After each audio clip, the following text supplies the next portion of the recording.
आप देख रहे हैं सौगंध टीवी, सौगंध वतन की। पार्टियां उनको टिकट दे रही हैं तो लोगों की पसंद अपनी अपनी पार्टियां हैं, लोगों की मजबूरी भी हो जा रही है उनको टिकट वोट देने की। अब भाई सब अपनी अपनी पार्टियों को से जुटे हुए हैं और जो क्रिमिनल इकट्ठा होंगे उनको बीजेपी केस चला के उनको अपने पास ले लेगी। नमस्कार, मैं हूं तुषार और आप देख रहे हैं Saugandh TV. ADR association for democratic reforms की एक रिपोर्ट आई है जिसमें कहा गया है कि जितने भी सांसद पार्लियामेंट में मौजूद है, संसद भवन के जितने भी सांसद मौजूद है उसमें से 40% सांसदों पर सीरियस क्रिमिनल केसेस उन पर दर्ज हैं। अब सवाल ये उठता है कि जब हमें पता है कि ये जो सांसद उन पे इस तरह के केस है, बावजूद इसके जनता उन्हें वोट क्यों देती है और वो जीत भी जाते हैं। खास बात ये है, और उसमें से भी 25% जो सांसद हैं उन पे तो सीरियस केसेस दर्ज है, जैसे कि रेप, मर्डर, इस तरह के केसेस हैं। बावजूद इसके वो जीत के पार्लियामेंट पहुंचते हैं और हमारा प्रतिनिधित्व करते हैं। अब जनता से हम जानेंगे कि आखिर वो जीतते कैसे हैं और वो हमारा प्रतिनिधित्व कैसे कर रहे हैं। क्या जनता इतनी अंधी हो चुकी है कि ऐसे लोगों को जिता रही है? सर, आपको क्या लगता है? दो कारण है इसके। एक तो वो जनता के साथ जनता का काम करने के लिए तैयार रहते हैं, मिलने जुलने के लिए तैयार रहते हैं। और पढ़ा लिखा है वो जनता से नहीं मिलता है, वो अपनी पढ़ाई में मस्त है, मतलब वो अपनी विद्वता में ही परेशान रहता है। दूसरा कारण ये है कि जब पार्टियां उनको टिकट दे रही हैं तो लोगों की पसंद अपनी अपनी पार्टियां हैं, लोगों की मजबूरी भी हो जा रही है उनको टिकट वोट देने की। और क्या हो सकता है उसमें? तो मतलब आप ये कह रहे हैं कि लोग अपनी फेवरेट पार्टी की मजबूरी में किसी भी सांसद को, जिसे भी टिकट मिलता है, जो भी चेहरा होता है कैंडिडेट, उसको वोट दे देते हैं। ये नहीं देखते कि उसका बैकग्राउंड कैसा है, वो किस मतलब कि उस पर कितने क्रिमिनल केसेस है, कितनी पढ़ाई लिखाई करी है, ये नहीं देखते हैं जनता ना, ये देखने का कोई उनको ज़रूरत ही नहीं पड़ती। तो देखना चाहिए कि नहीं देखना चाहिए? अब भाई सब अपनी अपनी पार्टियों को से जुटे हुए हैं और जो क्रिमिनल इकट्ठा होंगे उनको बीजेपी केस चला के उनको अपने पास ले लेगी और सही हो जाएंगे, वॉशिंग मशीन में आ जाएंगे। तो आपको भी लगता है कि बीजेपी जो है एक वॉशिंग मशीन पार्टी है, कि उसमें जो भी जाते हैं वो धुल के निकल जाते हैं? बिल्कुल बिल्कुल वॉशिंग मशीन पार्टी है। आज शाम को वो कहते हैं कि इतने का घोटाला कर दिया, उसके यहाँ ईडी भेजेंगे, कल को वो बीजेपी में आ जाएगा, अगले दिन फिर ईडी वाला आएगा, वो कहेगा भैया मैं बीजेपी में शामिल हो गया हूँ, ईडी वाला चला जाता है वापस। तो मतलब कि ये कह रहे हैं आप कि जो भाजपा है वो सही तरीके से वो अपने जो ईडी और सीबीआई का इस्तेमाल नहीं कर रही है, वो राजनीतिक फ़ायदा उठाने के लिए कर रही है। ऐसा है कि भाजपा तो कर ही रही है, करने को सब करने की कोशिश करते हैं, लेकिन भाजपा उसमें बहुत ज़्यादा कर रही है। डिपेंड ही उसी के ऊपर अब है, ईडी और सीबीआई के ऊपर ही डिपेंड है, उसी के ऊपर उसकी पार्टी चल रही है। तो ये इस तरह की राजनीति आपको लगती है कि ये सही राजनीति है? क्योंकि जिस तरह से ईडी और सीबीआई, ये जो एजेंसियां हैं, इन्हें अपने स्तर पर काम करने के लिए आपको नहीं लगता इंडिपेंडेंट होना चाहिए? नहीं, सरकार बहुत आगे चल रही है। सरकार के व्यू देखिए ना, इतना बड़ा क्रिमिनल को उसने जो है संसद से बाहर निकाल दिया था, वो तो कोर्ट ने भेज दिया दोबारा। राहुल गांधी को नहीं निकाल दिया था। छोटा मोटा क्रिमिनल है वो, हैं? सरकार जानती है कितना बड़ा क्रिमिनल है, उससे घर भी छीन लो, उसको संसद से भी बाहर निकाल दो, और सरकार उसको कह रही है कि नहीं जी ये आदतन क्रिमिनल है।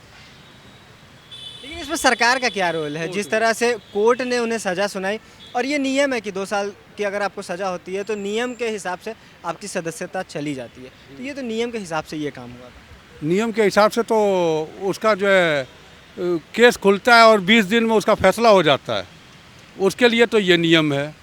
और बाकियों के लिए नियम नहीं है। बाकियों के तो क्रिमिनल केस चलते हैं तो जज का ही पता नहीं लगता है कि जज किस स्थिति में मर गया। तो आपको लगता है कि ये जो जुडिशियरी है वहाँ पे भी कुछ, मतलब कि आप ये कहना चाह रहे हैं कि वहाँ पे भी कुछ दिक्कत है? ऐसा सरकार नहीं बताया कि उन्होंने राम मंदिर बनवा दिया, ये नहीं कह रहा कि जुडिशरी ने बनवाया है, आज तक नहीं कहते। राम मंदिर भी सरकार ने बनवाया? ऐसा सरकार का व्यू है ना कि राम मंदिर हमने बनवा दिया, वो ये नहीं कहते हैं कि कोर्ट के माध्यम से बनना है। तो आपको क्या लगता है, जिस तरह से ये जो जितने भी क्रिमिनल लोग हैं जब ये संसद में चले जाते हैं, आपको लगता है कि ये हमारे लिए जो नॉर्मल 140 करोड़ की जो जनसंख्या है देश की, उसके लिए सही कानून बना सकते हैं? और वो इतने एक तो जो हमारे लिए कानून बनाए और साथ ही साथ हमारे इतने बड़े पॉपुलेशन का प्रतिनिधित्व कर सके, ये सही है? हाँ, बन ही जा रहा है कानून। वो सुप्रीम कोर्ट ने अभी कहा कि भाई दिल्ली सरकार का मुख्यमंत्री को भी कुछ काम करने दो, तो उन्होंने कानून ही बदल दिया। वो ख़त्म हो गया कि नहीं जी उसको नहीं करने देंगे काम। अब देखो ना कितनी जल्दी जल्दी कानून तो बन नहीं रहा है ना, फटाफट बनता है, देर थोड़ी नहीं लगती है, अध्यादेश आ जाते हैं। और एक और चीज़ है कि जो विपक्ष की जितनी भी पार्टियां हैं, चाहे वो आम आदमी पार्टी हो दिल्ली में या पंजाब में, या कांग्रेस की पार्टी हो या फिर तृणमूल कांग्रेस हो, आपको लगता है कि ये जो गठबंधन हुआ है इंडिया नाम से, ये इस गठबंधन में इतनी ताकत है कि वो नरेंद्र मोदी की सरकार को चैलेंज कर सके 2024 में? ये कहा नहीं जा सकता, टाइम का कुछ नहीं पता लगता है। फिर भी देखते हुए जिस तरह से है, मुद्दा तो 24 घंटे में उछल जाता है, 6 दिन में उछल जाता है। मुद्दा ख़त्म भी बहुत जल्दी होता है, मुद्दा शुरू भी बहुत डिपेंड करता है उस पर। ये कोई अभी से नहीं कहा जा सकता, अभी उसके लिए बहुत टाइम है।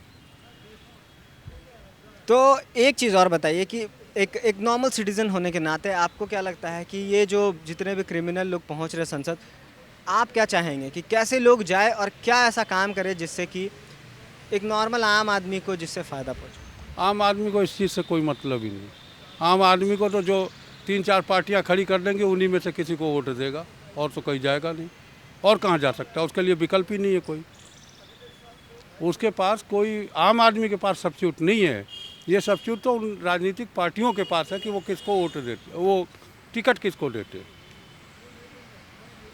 तो मतलब आम आदमी पार्टी जो 3-4 बड़े चेहरे होते हैं उन्हीं में से एक चुनना होता है, यही आप कह रहे हैं? उन्हीं को देते हैं लोग। बाकी वो सोचते हैं दूसरे को, बढ़िया आदमी को हम दे देंगे अगर किसी निर्दलीय को, तो हमारा वोट ही खराब हो जाएगा। तो इसलिए चुनना पड़ता है। वोट उनके ज़्यादा हो जाते हैं, वोट ज़्यादा हो जाते हैं पार्टी के हिसाब से। तो जैसा कि आपने देखा, हमने बातचीत की और सीधे तौर पे लोगों का कहना है कि ये जो रिपोर्ट आई है ये बिल्कुल सही है, क्योंकि लोगों के पास विकल्प नहीं होता। जो भी पॉलिटिकल पार्टीज़ है वो सीधे अपने सबसे मजबूत दावेदार, चाहे वो क्रिमिनल हो या किसी भी बैकग्राउंड से आता हो, कुछ भी हो, अगर वो मजबूत दावेदार है, जीत सकता है, तो वो पार्टी उसे टिकट देती है।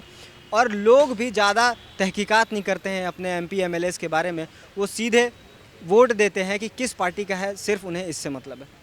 अब आने वाले वक्त में देखते हैं कि जब 24 के चुनाव होंगे या विधानसभा के चुनाव होंगे या कोई भी चुनाव होता है, तो लोग किस प्रकार से रिएक्ट करते हैं और क्या वो क्रिमिनल जो हैं उन्हें भी वोट देते हैं या फिर वो इस चीज़ को परखेंगे। मैं था तुषार, कैमरा पर्सन रोहित के साथ सौगंध टीवी। आप देख रहे हैं सौगंध टीवी। सौगंध वतन की।